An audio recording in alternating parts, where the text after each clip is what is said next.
Have you ever been there? You're in the middle of a tough conversation with your partner, you pull out a psychological term. One of those things you learn to help yourself grow. But instead of making things clearer, it just pushes you further apart. Yeah, let's get into this, because it's one of the sneakiest traps in modern relationships. And it usually starts with just a single phrase. Maybe it sounds a little something like this. A quick, sharp label that just stops the whole conversation dead in its tracks. Or, hey, maybe this one. Another diagnosis, right? Lobbed like a grenade in the middle of an argument.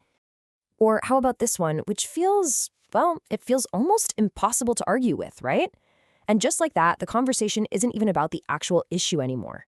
And this is the whole point. This language that we learned for growth, for self-awareness, it can so easily turn into this kind of ego armor, a way to feel just a little bit superior instead of a way to connect. So today, we're going to dig into how the very language of healing can get twisted into a weapon we use to win instead of a bridge we use to connect. Okay, so let's be super clear here.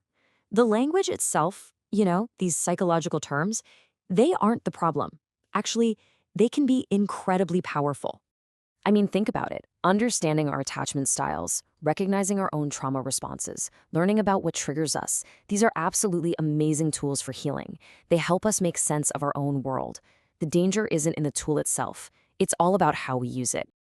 And right here, this is the turning point. It's that tiny, critical moment where our words stop being about revealing ourselves and start being about diagnosing our partner. The second that shift happens, bam, the door to any real closeness just slams shut. You have to see it from their side. What your partner hears isn't let's connect. What they feel is like a science experiment, a subject being studied.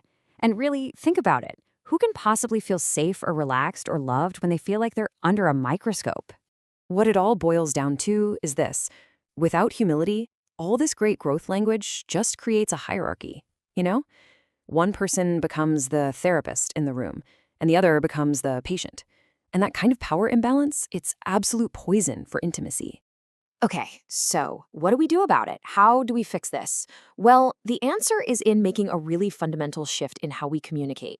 We've got to move away from diagnosing them and move toward being vulnerable ourselves. Let's really look at what that sounds like in practice.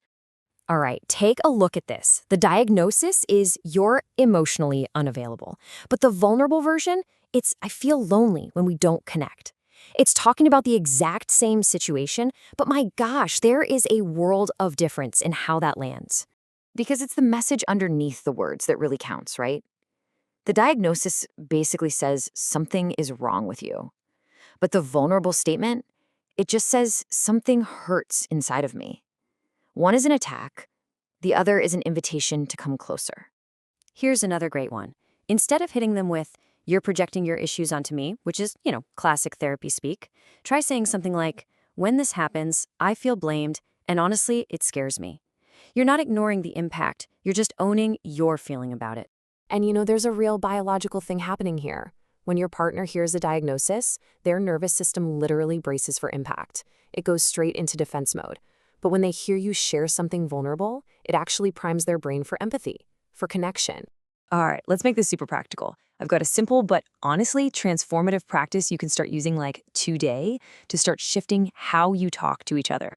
It's just 3 little steps. Step 1, just notice when you're about to drop a psychological label. That awareness, that's the hardest part for sure. Step 2, pause. Seriously, just take a breath. And step 3, make a conscious choice to translate that label into a simple statement about how you feel. So let's play this out. Instead of saying you're being defensive, what if you said, I'm feeling really shut out right now? Can you feel how different that is? The energy just completely changes. It invites them in instead of pushing them away.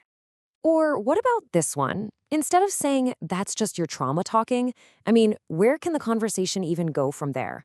You could try, I feel hurt and it feels like I can't reach you right now.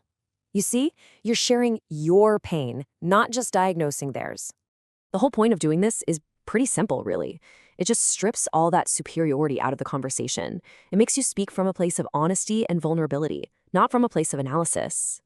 And at the end of the day, it's that vulnerability that pulls people closer. And this really all comes down to a choice we make in our relationships, a lot of times without even realizing we're making it. And the choice is this: am I trying to win or am I trying to connect? I love this idea because it totally redefines what real growth even is. It's not about being the person with the fanciest psychological vocabulary. It's about being the person who's brave enough to be the most emotionally honest. And that honesty, it's usually a lot quieter and a whole lot more powerful than any diagnosis. And that's the long game, isn't it? I mean, being right, landing that perfect psychological zinger, sure, it might feel good for a second, you might win the moment, but being open, being vulnerable, that's what builds intimacy that lasts a lifetime. And isn't that what we're all really after?